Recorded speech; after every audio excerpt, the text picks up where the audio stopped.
Boa noite, a paz do Senhor Jesus, Deus abençoe a todos, sejam todos novamente muito bem-vindos a mais um grupo familiar. E hoje nós vamos dar início a uma série de estudos que vai tratar da maturidade cristã. Maturidade cristã significa a sabedoria de, pela palavra de Deus, através da palavra de Deus, vencer todas as situações que se apresentarem em nossas vidas. Amém? Muito bem. Então, aonde a Bíblia fala a respeito de maturidade, né? Nós vamos encontrar os maiores ensinamentos de maturidade cristã num livro de Tiago, não é? Quem foi Tiago, né? A Bíblia fala de 3 Tiagos, né, no Novo Testamento. O primeiro deles é o Tiago, filho do Zebedeu, que era o irmão do João, o apóstolo João. O outro é o Tiago, filho do Alfeu. E o terceiro Tiago é o Tiago que é meio-irmão de Jesus, ou seja, ele é filho de Maria, né, da mãe de Jesus Cristo aqui na Terra, né? E você vai aprender, né, a respeito da vida do Tiago, né, e o porquê que ele é considerado, né, pelos estudiosos como o livro de conduta cristã, ou então muitos consideram o livro de Provérbios, ou seja, o livro de sabedoria do Novo Testamento, né? Então, para começar, eu só queria dizer o seguinte: Tiago, ele era, não é, meio-irmão de Jesus, mas isso não significava que ele acreditava em Jesus, não significava que ele acreditava que Jesus Cristo era Deus, né?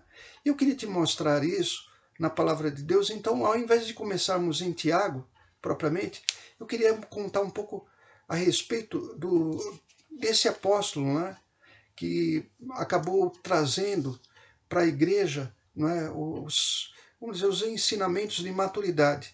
Nós sabemos que ele foi um dos fundadores da igreja primitiva de Jerusalém e foi seu principal líder. Queria que você fosse comigo lá no livro de João, no Novo Testamento. Eu vou te mostrar que ele, no começo, ele e os seus irmãos não criam em Jesus. João capítulo 7, né, está escrito assim. E depois disso, estou lendo no versículo 1, João capítulo 7, versículo 1. Depois disto, Jesus andava pela Galileia e já não queria andar pela Judéia, pois os judeus procuravam matá-lo. E estava próximo a festa dos judeus e dos tabernáculos. Disseram-lhe, pois, os seus irmãos: sai daqui e vai para a Judéia, para que também os seus discípulos vejam as obras que fazes. Então você vê que eles não criam, eles desafiavam Jesus. Porque não há ninguém que procure ser conhecido e que faça coisa alguma em oculto. Se fizeres, ou se fazes essas coisas, manifesta-te também ao mundo. E aí no versículo 5 falava porque que eles comentavam isso, eles estavam dizendo isso. Está escrito assim, porque nem mesmo os seus irmãos criam nele. Amém? Então, o que aconteceu? O que fez com que Jesus, né, mudasse Tiago? A verdade é que lá, um pouquinho mais para frente, em 1 Coríntios, o apóstolo Paulo, ele vai dizer que houve, né, um encontro especial entre Jesus e Tiago. Então eu queria convidar você para ir comigo lá em 1 Coríntios capítulo 15, versículo 7. Está escrito assim: depois, né, de ser ressuscitado, foi visto por Tiago, depois por todos os apóstolos, né?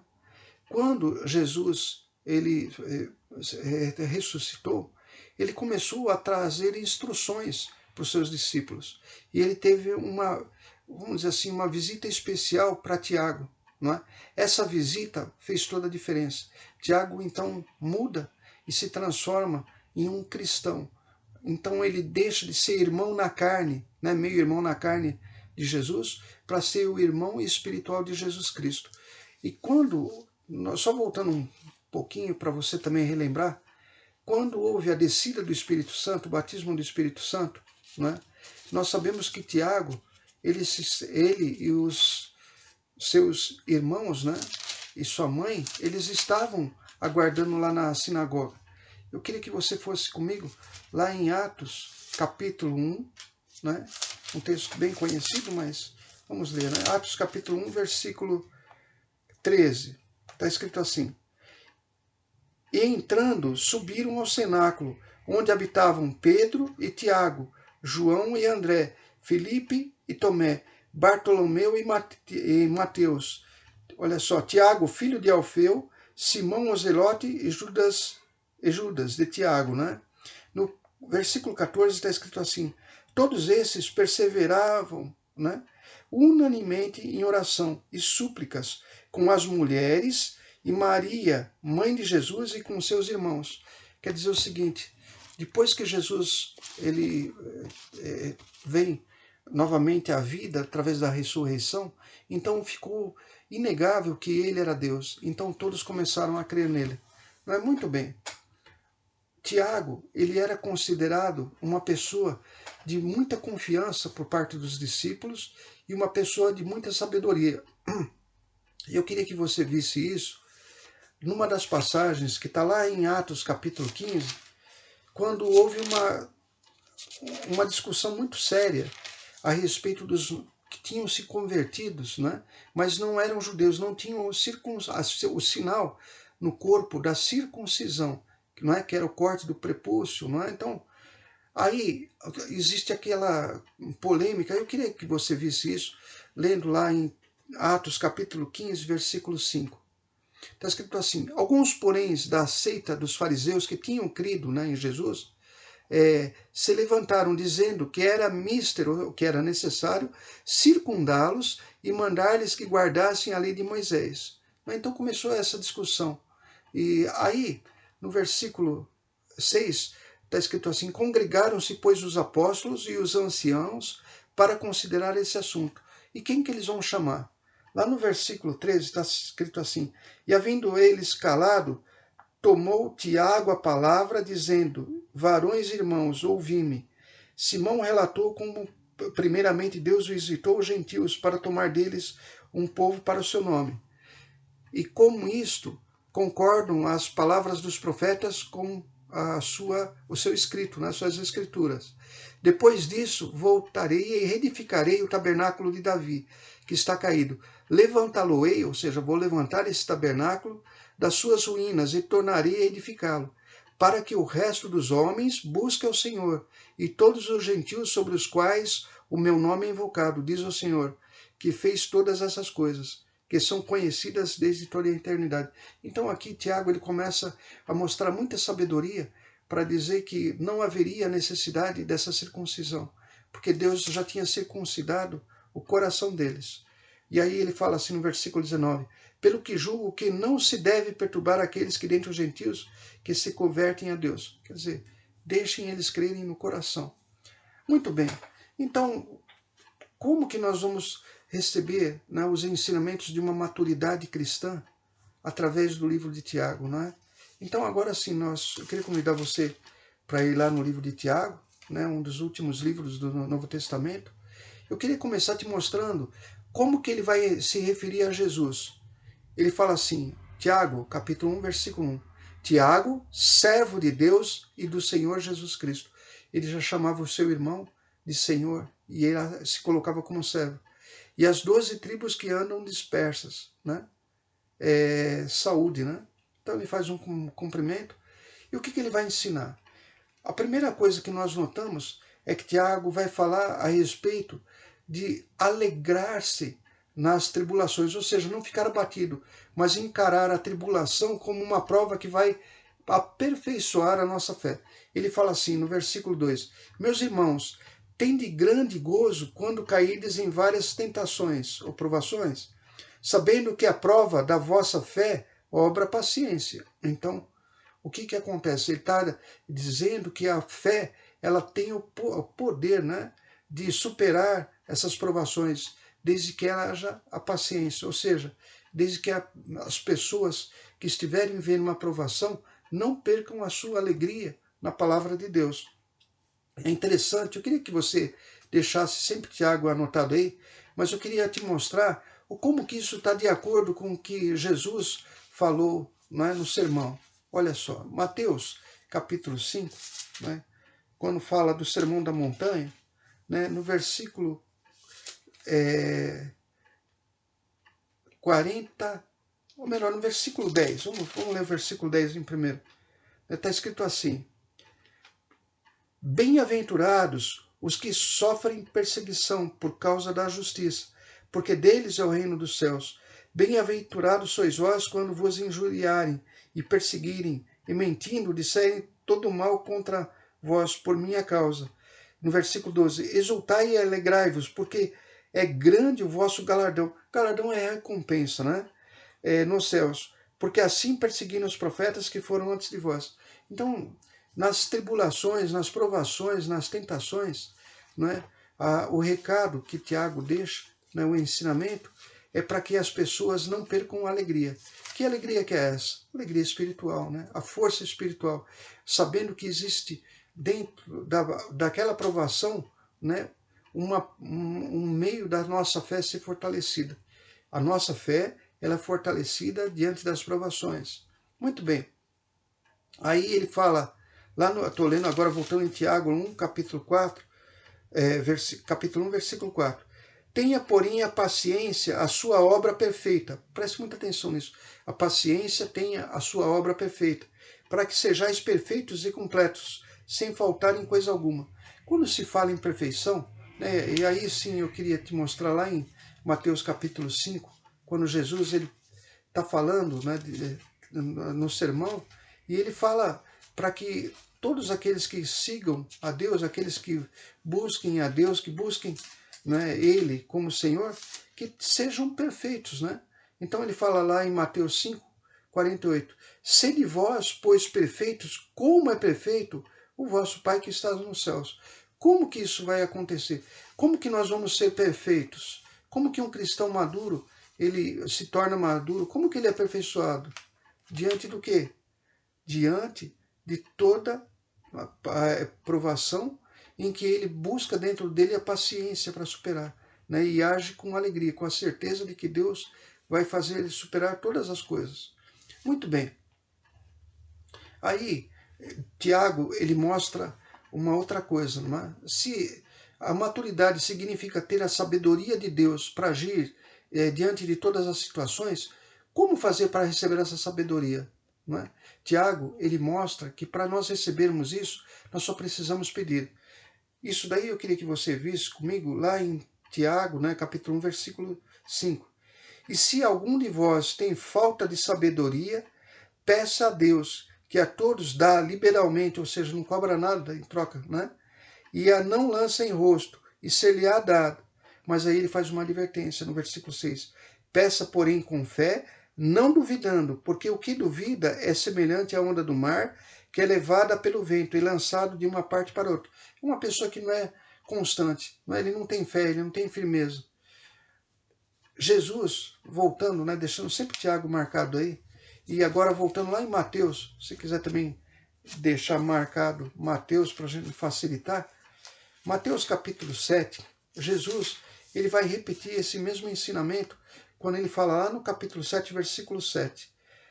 Pedi e dar-se-vos-á, buscai e encontrareis, bati e abrir-se-vos-á, porque aquele que pede recebe, e o que busca encontra, e o que pede e o que bate, né, se abre. E aí no versículo 9 ele fala assim, e qual dentre vós é o homem que se, pedindo-lhe o filho, né, um pão lhe dará uma pedra, e pedindo-lhe um peixe lhe dará uma serpente? Se vós, pois, sendo maus, sabeis dar boas coisas aos vossos filhos, quanto mais vosso Pai Celestial, que está nos céus, dará bens aos que lhe pedirem. Então, Tiago, ele ensina que quando nós quisermos ser maduros, nós precisamos ter a sabedoria para dirigir a nossa vida de acordo com a palavra, para superar todos os obstáculos através da palavra. E essa sabedoria, ela é concedida por Deus quando nós pedimos, né? Mas ele vai falar nesse capítulo 1 também, né? E eu queria que você já aprendesse isso também, que mais importante do que conhecer, né, a palavra de Deus é nós praticarmos, né? Enquanto o livro de Hebreus traz as doutrinas, né, o Tiago ele traz as obras, né? Paulo fala assim, recebam o evangelho, né? Só você deve saber isso, já falamos isso, né? Já Tiago fala, vivam o Evangelho. Então significa o seguinte, Tiago já está falando para aqueles que já têm, né, a sua conversão e que desejam, né, se tornar um cristão aperfeiçoado. E aí ele fala também, né, no capítulo 1, versículo 22, ele fala assim, e sede cumpridores, ou seja, praticantes da palavra, e não somente ouvintes, enganando-vos com falsos discursos. Então isso é o que nós não podemos deixar acontecer. Ouvirmos a palavra, mas na hora de praticar, nós agimos contrariamente à palavra. Jesus, lá em Mateus, né, no capítulo 12, se você puder voltar lá no livro de Mateus, no capítulo 12, Jesus vai falar exatamente a respeito daquelas pessoas que querem, né, ser reconhecidos como servos de Deus, como filhos de Deus. Lá em Mateus 12, capítulo 50, ele fala assim, porque qualquer que fizer a vontade do meu Pai que está nos céus, este é meu irmão, e irmã e mãe. Isso acontece quando as pessoas falam assim, olha, seu irmão, sua mãe. Jesus ele sabia que ele era, na verdade, o Filho de Deus. Então ele fala assim, olha, quem que é meu irmão, quem que é minha mãe, figurativamente dizendo, quem que são os meus? São aqueles que fazem. Preste muita atenção nessa palavra. Porque qualquer que fizer, Tiago fala, aquele que ouve a palavra e a pratica, ou seja, aquele que a faz, né? Então ele vai receber o galardão, né? Ele vai ser reconhecido, né? Então Tiago ele fala isso, né? E um dos primeiros sinais que nós vemos de maturidade numa pessoa que conhece Cristo, né? Que já tem uma vida, né, dirigida pela palavra, que já aprendeu a lidar com situações adversas, se mantendo firme na palavra, está escrito aqui em Tiago, capítulo, se você no mesmo Tiago 1, mas agora no capítulo 26, está escrito assim, se alguém entre vós cuida ser religioso, né, se alguém acha que é uma pessoa religiosa, né, e não refreia a sua língua, olha que coisa séria, não refreia a sua língua, antes engana o seu coração, e a religião desse é vã. Quer dizer o seguinte, a pessoa que não sabe controlar a sua boca, na verdade, ele tem uma religião, uma fé em vão, porque não vai funcionar. Né? Jesus, ele fala isso. Né? Eu queria que você fosse lá comigo, lá em Mateus, quando Jesus, lá em Mateus, no capítulo 12, né, que nós lemos agora há pouco, né, ele fala assim, estou lendo Mateus capítulo 12, versículo 33. Ou fazei a árvore boa e o seu fruto bom, ou fazei a árvore mal e o seu fruto mal, porque pelo fruto se conhece a árvore. Então quem é de Deus? Né? Quem realmente é de Deus? Quem tem a sua vida realmente moldada por Deus? Quem que toma conta das suas decisões? A quem você serve mesmo? Você vai saber de acordo com o fruto. E aqui ele fala assim, Jesus, ele primeiro adverte, né, os fariseus, ele fala, raça de víboras, como podeis vós dizer boas coisas sendo maus? Pois do que há em abundância no coração, isso fala a boca. Amém? Então, no versículo 15, fala assim, o homem bom tira boas coisas do seu bom tesouro, e o homem mau do mau tesouro tira coisas más. Então, mau tesouro quer dizer de seu coração, né? Mas eu vos digo que de toda palavra ociosa, ou palavra sem valor, palavras ofensivas, palavras torpes, palavras que amaldiçoam, toda palavra ociosa que os homens disserem, hão de dar conta no dia do juízo. Isso é uma advertência muito séria, porque no versículo 37 ele termina dizendo assim, porque por suas palavras será justificado, e por suas palavras será condenado. Então, eu queria mostrar, né, nesse primeiro grupo, não é, que Tiago, não é, ele acaba repetindo todas as instruções que Jesus tinha dado nos seus sermões, em todas as orientações que ele dava, Tiago concentra nesse livro, nessa carta. Na verdade, era uma carta que ele dirigia às igrejas. E aqui está realmente o manual de conduta cristã, o manual da maturidade. Como eu disse, é considerado o livro de Provérbios do Novo Testamento. E nós vamos aprender muitas coisas a respeito disso. Como ser maduro, não é? Ou seja, como saber enfrentar, através da palavra de Deus, todas as circunstâncias que aparecerem na nossa vida, se mantendo firmes na palavra de Deus, confessando e manifestando a nossa fé. Amém? Eu espero que você tenha entendido. Eu queria convidar você para baixar sua cabeça, fechar seus olhos. Senhor Deus e Pai, em nome de Jesus, nós queremos te agradecer pela tua palavra. Muito obrigado, Pai. Nós também queremos aproveitar e clamar por todas as pessoas que sofrem nesse mundo, para que através dessa mensagem, o teu poder de cura visite todos que o ouvirem, meu Pai, todos que lerem essas palavras, todos que participarem dessa pregação. Pai querido, que o teu poder também venha e acabe, meu Pai, com todo o sofrimento de todas as pessoas em virtude dessa pandemia, que o Senhor dirija todas as autoridades, proteja todos os que estão servindo, meu Pai, e em especial, meu Pai, todos aqueles que clamarem em nome de Jesus, que o Senhor venha com a sua providência divina. É o que nós cremos e te agradecemos. Você que crê, diga amém e graças a Deus. Nós ainda estamos com os nossos cultos suspensos, mas no próximo domingo, às 10 horas da manhã, com a graça de Deus, nós vamos ter o nosso culto virtual. Deus abençoe a todos e até lá, em nome de Jesus.